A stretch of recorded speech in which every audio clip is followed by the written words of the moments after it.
بسم الله الرحمن الرحیم دا الرفع والتکمیل فی الجرح والتعدیل کتاب دے صفحہ نمبر 68 ایقاد نمبر 3 بیداری تیسری فی شرط الجارح والمعدل جارح جرح کرنے والے اور تعدیل عدالت بیان کرنے والے کے شرط میں تیسرا ایقاظ بیداری تنبیہ کہتا ہے یشترط فی الجارح والمعتدل جارح و معتدل میں شرط ہے العلم والتقوی والورع ایک علم تقوی اور پرہیزگاری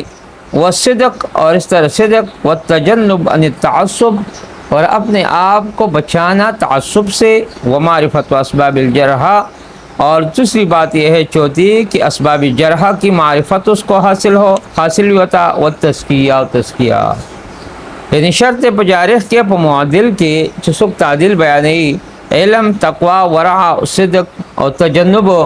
کنارہ کشی جسن تعصب بن کئی او معرفت اسباب الجرح و تزکیہ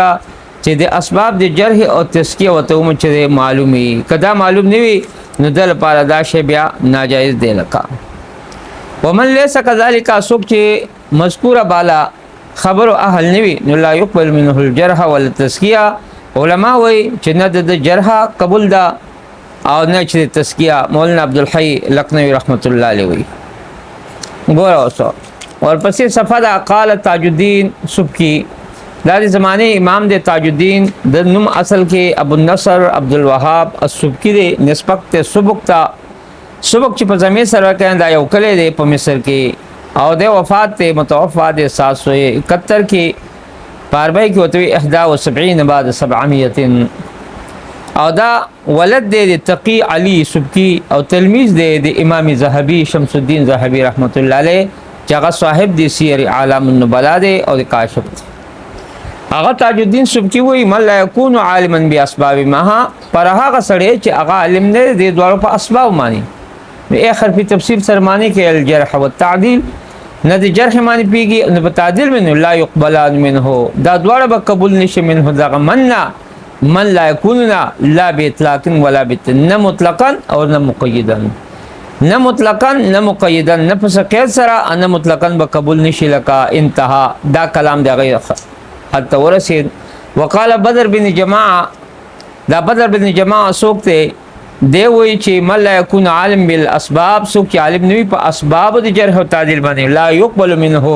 قبول بنی شی دا نہ جرح و نہ تعدیل لا بالاطلاق ولا بالتقلید اے نہ مطلقا اور نہ مقید اور دخ کا سی معنی چی دے مطلب دا دے یہ جمع الجوامعم کردا دی سبکی دا معنی چی سنگ دا وقال حافظ بن حجر اسقلانی رحمہ اللہ احمد بن حجر وہی فتح الباری کی اور تقریب التہذیب کی اور تہذیب التہذیب کی لسان المیزان کی چدیپ 852 کی وفات ابن حجر اسقلانی دد بارہ کی دے پخپل ہوئی فی شرح نخبہ کی ان صدر الجرح من غیر عارف باسبابی لم یعتبر بھی کوئی جرح صادر فلا جرح اصل کے زہم لگولتے بلہ عیبدار کول قدعن لگانا کہ صادر چی جرح من غیر عارف دیا آغا چانے چا غص جرح پی جنون کے عارف نے سمجھدار نے بے اسبابی ہی اگر تجاقی اسباب معلوم نہیں لم یعتبر بھی اب معتبر ندا ذکر قدرون دیلا سکر گئے دے وقال ایزن او دارنگ اغوی پبلا صفحہ کے 135 کی تقبل التزکیت من عارف بے اسبابها ہاں تزکیہ قبول بشی دے عارف نا چی پا عارفی پا تزکیہ من پیگی بے اسبابها چکلا اسباب دی تزکیہ غتا معلوم گی لا من غیر عارف چی عارف ندے دے غتا تزکیہ معتبر ندے لقا ویم بای مناسب دا اللہ یقبل الجرح کہ جرح دے مطلب دا دے سشی لکا یعنی قبول دی نشی الا من عدل متیقظ چی عادل بھی او بیدار بھی بیدار محض بھی یعنی مطلب غفلت شکار وغیرہ نوی دا سوکتے لکا احمد بن علی المصری دا سوکتے دا صاحب فتح الباری دے دا 852 کی وفات تے صحیح دا کنا دے لکا دیر لوی عالم او شارح دی بخاریم دے وقال الذهبي في ترجمة بکر صدیق رضی اللہ تعالی امام ذہبی پر ترجمہ پر سوانح دے بکر صدیق کی من کتابی دے کتاب نے ہوئی چاگہ تذکرۃ الحفاظ کتاب دے چاہ دے ذہبی چاگہ تذکرۃ الحفاظ دے پاکی دے حفاظ و تذکرہ دا طول حفاظ روستی دی اگے کہ وہی حق علی المحدث محدث باندې لازم دی ان تورع فيما يوديه چې د تورع اختیار کی پاک دې ادا کوي مطلب د الله نه دی ویریږي تورع مانسا یعنی مطلب جائے تقوا وان يصل اهل المعرفه بما خبره چا من رد کوي جرح کوي نو تپوستو کې اهل معرفتنا چې چاته دې پہچان دی ولورا تقولنا ليعينه على ايضاح مروياته دل پر دې اعانتو کی مددو کی وضاحت مرویات معنی چې ګوره اوس سره پیدا نه ته په دې باید نه دومره روایت مروي دي لہذا بده بده عقل پر معین مددگار ثابت شي نو بده خبره کې دې تعدی نه کوي داخه خبره ده لکه یعنی دا سي ناقد نه چې هغه قادر دی هغه تپوس کې لکه دا تذکرۃ الخفا ده ولا سبیل الا ای اسلار نشته خبرته ان يسير العارف الذي يزكي نقلت الاخبار ويجرهم او دا د اسلار نشتی ان يسير العارف چې وګرځي هغه عارف په جندون کې الله يزكي نقلت اخبار چې هغه تزکیه کوي ناقلین خبرو چې کوم خبر څوک نقل کوي کنه تزکیه کوي ويجرهم او دا جرح کوي ها جهبزن ولا سبيل اسلار نشي لا يسير جهبزن دا جهبزن چې کنده ان دلان داخل دی ها چې وګرځي دی جهب څه وی لکه یعنی ماهره یعنی نقاط خبردار ناقد خبردار چوت وی ښا کرا الا بادمان الطلب ها کله وکیږي چې دغه طلب همیشه وي والفحص تلاش وی فحص ته وي یعنی تلاش وکي ان هاذا الشان چې د کتابونو د روایت بارکه د سره فحص او طلب وغیرہ وی او همیشه کتابونه وی امام بخاری نے وزل چاته پوس کې او شاګړ چې ما سر حفظ کیا امام البخاری اے بخاری ستا د حفظ علامت سره راز دی هغه ادمان النظر فی الكتب کتابونه ډیر کورو چې څو کتابونه ډیر ګوري کنه نو بس دغه ذهن تیز وي او بده ته ادمان د طلب دی چې طلب به همیشه کوي او فحص وکړي ډون وکړي فحص ته وي لکه تاسو چې ډاکټر سره شاګرد ته سوای تاسو چیک اپ نو چیک اپ چې څوک زیات کېږي نه ته پته لګي لکه ان هاذا شان مته د شان ول بارکي یعنی دروات بارکي مطلب دا دی دغه لقاء معلومي دغه ملاقات معلومي دغه رحله کوچ معلومي د کلی ته داخل شوی دا راوینده داخل شوی کم سن کې پیدا دی په دې سن کې د فلان کې دی نو دا خبرې دي لکه اچھا وکثرت المذاکره دویم دا دی چې زیات مذاکره په کار د حدیثو د رواتو والسحر او دارنګ چې دی بے خوابی په کار سحر څه دی لکه چې بے خواب وي او تيقظ بیدار وي والفهم او فهم ول ګوروس کې یو سړی کې تيقظ نشتی بیدار مخز نه دی او دارنګ چې بیدارن دی او د غفلت کې دی فهم نشتی نو دل پردا مناسب نه ما تقوا سره د کول دی کې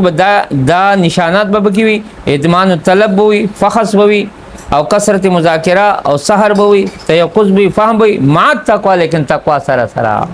او دین سره او کم دین چې هغه مضبوط دی ول انصاف سره وترد العلماء دوی مدا چې د علماء سره پات کیږي ول اتقان او دارنګ چې هغه علماء ته تردد کوي چې علماء دي اتقان مضبوط دي نو ګوره چې غټ عالم سره جو غټ عالم علم بجوړ شي لکه چې غټ علم او عالم سره نه نو کمزور علم بده تراځي نو چې کله ستاسو تردد علماء ته د متقنین ته ته مضبوطي نو دا وجه زه تاسو ته دا خبره کومه لکه عاشق څخه علم ولې زیاتو ځکه هغه د پیغمبر سره سر پاتې کېده او ذهین او فتین او په انصاب العرب کوم په شاعر هم وا په تاریخ کې پیو په حدیث کې پیو په هر صاحب باندې ادراک کړ دې دغه یو کتاب دی مسند عائشہ علی ادراکات الصحابه هغه په صحابه باندې ادراک کړ دې د غلطیان مندل دي ولی دغه وجه ده چې هغه لوی عالم سره قریب پات شل هغه لوی عالم امام الانبیاء صلی الله علیه وسلم دغه وجنه صاحب کشاف وی تعلم من المتقن والا فتندم مضبوط سره علم واخلا ورنه پښتا وږي تعلم من المتقن مضبوط سے علم لے والا فتندم ورنہ پشتا ہوگی ومن اخذ العلم من غیر متقن جس نے غیر متقن سے غیر مضبوط سے علم اضاع ایام و ابدینوں کو ضائع کر دے گا او چې کله ماهر سره معلوم شي کنه نو ماهر سره میلاو شي ملاقات شي نو دی وسیږي يعوذ الانا من الغيظ بیا د غصې د وجنه د خپل د ګوتو سرونه بچي چی یا لیتنی وما ارمان دی وخت خراب کو او زه خود دی عالم سکران نکله مد سکراغل مازما خو وخت ضایع شو نو بیا مطلب غاخونه بس بلان لګي په ګوتو په سرونه به لګي او ګوتو سرونه به چیچی لکا پوریاں کاټेगा بیا بس افسوس وکړي نو دغه وجنه ضعفت طالب اليوم د دې زمانه طالب چې دی سټوډنټ چې کمزور دی لاجل ضعف الاستاذ وجد کمزور دی استاد دی وجنه فاق علوم عربی دی علوم عصریه دی لکه استاد ولې کمزور دی استاد کمزور دی شاګردم کمزور دی اتقان بسنګ راشي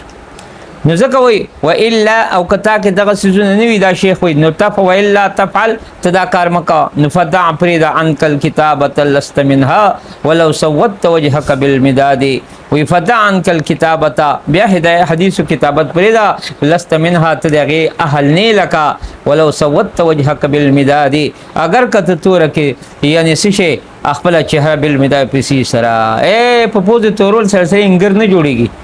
چې بس انګره جوړه سا نو فین انست من نفسک فهما او کتا چې مخصوص کا خپل نفس نه فهم وصدق صدق ودین ورع تقوا وغیرہ نو فبها خبر ده فبها وسر ولګوا والا فلا تفعل او کدا سینی بیا دا کار مکوا بیا دا کار مکوا تذکرۃ الخباث کی خپل وی وین غلب علیک الهوى بایک بتامن غلبوی د خواہشات والعصبیت لرائن او د رائے تعصب یتا کی تب متعصب د رائے پر یاد مزال پر فبالله لا تطب خدا کی لیے پھر اپنے آپ کو نہ تکائیں فبالله لا تطعم نو بیا خدای لپاره ځان په تکلیف کې ما چا ول ځان سره کوي وین عربتا و او کستا چې دې تا ته دا پته ته پیژنې ته پیږي چې انک مخلتن تخلط ملکای مخبت او ګډوډ کیږي مخلط ته خلط شکاری پته نه لګي چې سوې مسونه ما ګډوډ کای یا مخبتن خبت شکاری یعنی ګره مطلب سي کله غرزای کله اوچتای او محملن پریودن کې له حدود الله د الله حدود نفارخنا منکا بیا منګه ځان چې دې سکا مونږ ته را خطر کا بس بیا دا شی مکول کا